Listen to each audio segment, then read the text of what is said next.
April 2026 అంటే ఈ నెల మన ఇండియన్ పార్లమెంట్ లో ఒక సెన్సేషనల్ బిల్లు ప్రవేశపెట్టారు. అదే డీలిమిటేషన్ బిల్ 2026. ఈ మాట వినగానే మన సౌత్ ఇండియాలో, ముఖ్యంగా మన తెలుగు రాష్ట్రాల్లో చాలా మందికి ఒక పెద్ద భయం పట్టుకుంది. మనం ప్రభుత్వం మాట విని జనాభాని కంట్రోల్ చేసుకున్నాం, కానీ నార్త్ ఇండియా వాళ్ళు జనాభాని పెంచుకుంటూనే పోయారు. ఇప్పుడు జనాభా ఆధారంగా దేశంలో ఎంపీ సీట్లు, ఎమ్మెల్యే సీట్లు పెంచితే మొత్తం పవర్ నార్త్ వాళ్ళకే వెళ్ళిపోతుంది. మన ఆంధ్రాకి అన్యాయం జరుగుతుందేమో అని. కానీ పార్లమెంట్లో అసలు ఏం జరిగింది? అమిత్ షా గారు చెప్పిన ఆ ప్రోరాటా ఫార్ములా ఏంటి? ఈ కొత్త బిల్లు వల్ల మన ఆంధ్రప్రదేశ్ లోక్సభ సీట్లు 25 నుండి 38కి, అలాగే అసెంబ్లీ ఎమ్మెల్యే సీట్లు 175 నుండి ఏకంగా 262కి ఎలా పెరగబోతున్నాయి? అసలు ఏంటి ఈ డీలిమిటేషన్? ఈ రోజు వీడియోలో అసలు ఈ డీలిమిటేషన్ వ్యవహారం ఏంటి అనేది ఒక సామాన్యుడికి కూడా పక్కాగా చాలా లాజికల్ గా అర్థమయ్యేలా ఎక్స్ప్లెయిన్ చేస్తాను. ఫ్యూచర్ పాలిటిక్స్ ఎలా మారబోతున్నాయో తెలుసుకోవాలంటే ఈ వీడియోని ఎక్కడ స్కిప్ చేయకండి. ఇలాంటి క్లియర్ ఎక్స్ప్లెనేషన్స్ కోసం ఇప్పుడే మన తెలుగు లైఫ్ లెసన్స్ ఛానల్ని సబ్స్క్రైబ్ చేసుకోండి. ముందుగా అసలు ఈ డీలిమిటేషన్ అంటే ఏంటో చాలా సింపుల్ గా చెప్తాను. డీలిమిటేషన్ అంటే జనాభా పెరిగే కొద్దీ వాళ్లకు తగినట్టుగా నియోజకవర్గాల సరిహద్దులను మార్చడం అండ్ కొత్త సీట్లు పెంచడం. ఒక ఎగ్జాంపుల్ చెప్తాను. 1971లో ఒక ఊర్లో 1,00,000 మంది జనాభా ఉన్నారు అనుకుందాం. వాళ్ళకి ఒక ఎమ్మెల్యే ఉన్నారు. ఇప్పుడు అంటే 2026లో ఆ ఊరి జనాభా 3 లక్షలు అయింది. అప్పుడు ఆ ఒక్క ఎమ్మెల్యే ఆ 3 లక్షల మంది ప్రాబ్లమ్స్ చూడలేడు కదా. అందుకే జనాభాకి తగ్గట్టుగా ఆ ఊరిని 3 నియోజకవర్గాలుగా విడగొట్టి ఇంకో 2 కొత్త ఎమ్మెల్యే సీట్లు అయితే ఇస్తారు. అంటే ఇంకో 2 సీట్లు. దాన్నే డీలిమిటేషన్ అంటారు. రూల్ ప్రకారం ప్రతి 10 ఏళ్లకు ఒకసారి జనాభా లెక్కలు జరిగినప్పుడు ఇలా సీట్లు మార్చాలి. కానీ 1976లో అప్పటి ప్రధాని ఇందిరాగాంధీ గారు ఒక నిర్ణయం తీసుకున్నారు. దేశంలో జనాభా విపరీతంగా పెరిగిపోతోంది, ముందు దాన్ని కంట్రోల్ చేయాలి. కాబట్టి 2001 వరకు ఈ సీట్ల పెంపు ఆపేయాలని ఒక చట్టం తెచ్చారు. ఆ తర్వాత 2021లో వాజ్పేయి గారి ప్రభుత్వం ఆ ఫ్రీజ్ని మరో 25 ఏళ్ల పాటు పొడిగించింది.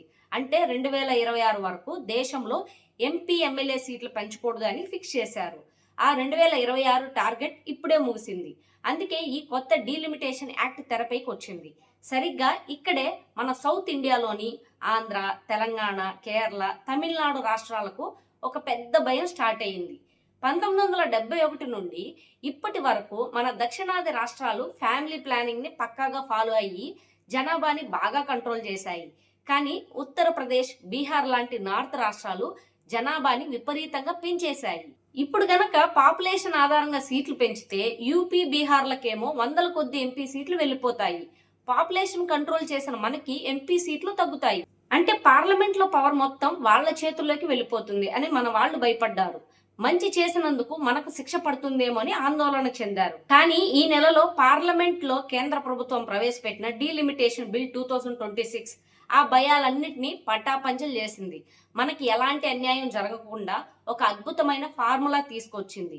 ఏప్రిల్ 16, 2026న లోక్సభలో కేంద్ర హోంమంత్రి అమిత్ షా గారు ఒక ఇంపార్టెంట్ క్లారిటీ ఇచ్చారు.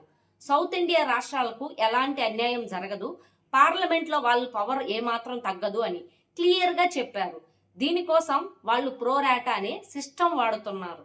అది ఎలా అంటే, ప్రస్తుతం మన దేశంలో మొత్తం లోక్సభ ఎంపీ సీట్లు 543 ఉన్నాయి కదా. ఈ కొత్త డీలిమిటేషన్ తర్వాత ఆ ఎంపీ సీట్లను ఏకంగా 816కి, దాదాపు 50% పైగా పెంచుతున్నారు. అయితే ఈ పెంపు కేవలం జనాభా ఆధారంగానే కాకుండా పర్సంటేజ్ ఆధారంగా ఇస్తున్నారు. అంటే ప్రస్తుతం 543 ఎంపీ సీట్లలో మన ఆంధ్రాకి 25 సీట్లు ఉన్నాయి. అంటే మన పవర్ 4.60%. సీట్లు 816కు పెరిగినప్పుడు కూడా ఆ పవర్ అనేది తగ్గకుండా అదే పర్సంటేజ్ లో సీట్లు పెంచుతారు. దీనివల్ల నార్త్కి ఎన్ని సీట్లు పెరిగినా మన ఆంధ్రాకి రావాల్సిన పవర్ మనకు ఖచ్చితంగా వస్తుంది. ఇప్పుడు పాయింట్కి వద్దాం. ఈ కొత్త డీలిమిటేషన్ వల్ల మన ఆంధ్రప్రదేశ్కి జరిగే డైరెక్ట్ బెనిఫిట్ ఏంటి? మొదటిది, లోక్సభ ఎంపీ సీట్లు పైన చెప్పుకున్న ప్రోరాటా ఫార్ములా ప్రకారం మన ఆంధ్రాలో ప్రస్తుతం ఉన్న 25 ఎంపీ సీట్లు ఏకంగా 38కి పెరగబోతున్నాయి. రెండోది, అత్యంత కీలకమైనది, మన ఎమ్మెల్యే సీట్లు. 2014లో రాష్ట్రం విడిపోయినప్పుడు ఏపీ రీఆర్గనైజేషన్ యాక్ట్ లో ఒక హామీ ఇచ్చారు.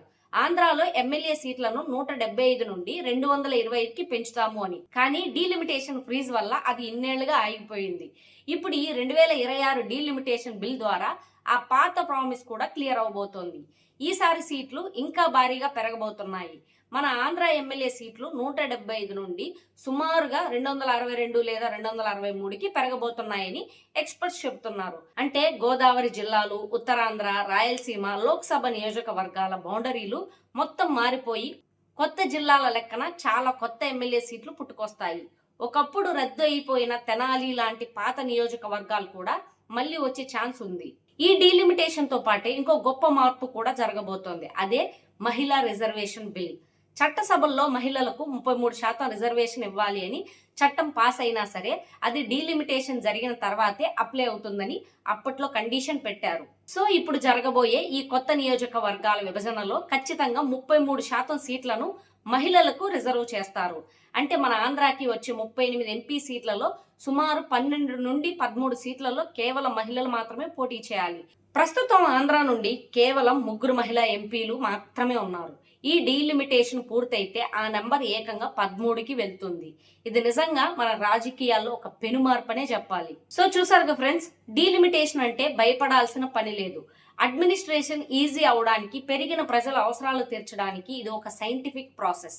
జనాభా లెక్కల ఆధారంగా ఒక డీలిమిటేషన్ కమిషన్ ఏర్పాటు చేసి ఈ బౌండరీస్ అన్ని గీస్తారు. త్వరలోనే మన ఆంధ్రప్రదేశ్ మ్యాప్ లో సరికొత్త నియోజకవర్గాలు చూడబోతున్నాం. రాజకీయ నాయకుల లెక్కలు మారబోతున్నాయి. కొత్త లీడర్స్ కి, ముఖ్యంగా మహిళలకు భారీగా అవకాశాలు రాబోతున్నాయి. మరి ఈ సీట్ల పెంపు, అలాగే మహిళలకు 33% రిజర్వేషన్ ఇవ్వడం మీద మీ అభిప్రాయం ఏంటో కింద కమెంట్స్ లో చెప్పండి. ఇలాంటి మరిన్ని విషయాలను చాలా సింపుల్ గా తెలుసుకోవడానికి మన తెలుగు లైఫ్ లెసన్స్ ఛానల్ ని ఇప్పుడే సబ్స్క్రైబ్ చేసుకుని ఆ బెల్ ఐకాన్ని యాక్టివేట్ చేసుకోండి. ఈ వీడియో ఇన్ఫర్మేటివ్ గా అనిపిస్తే ఖచ్చితంగా లైక్ చేసి మీ ఫ్రెండ్స్ అండ్ ఫ్యామిలీ మెంబర్స్ కి షేర్ చేయండి. మళ్ళీ మరొక ఆసక్తికరమైన వీడియోతో మళ్ళీ కలుద్దాం. Thank you for watching.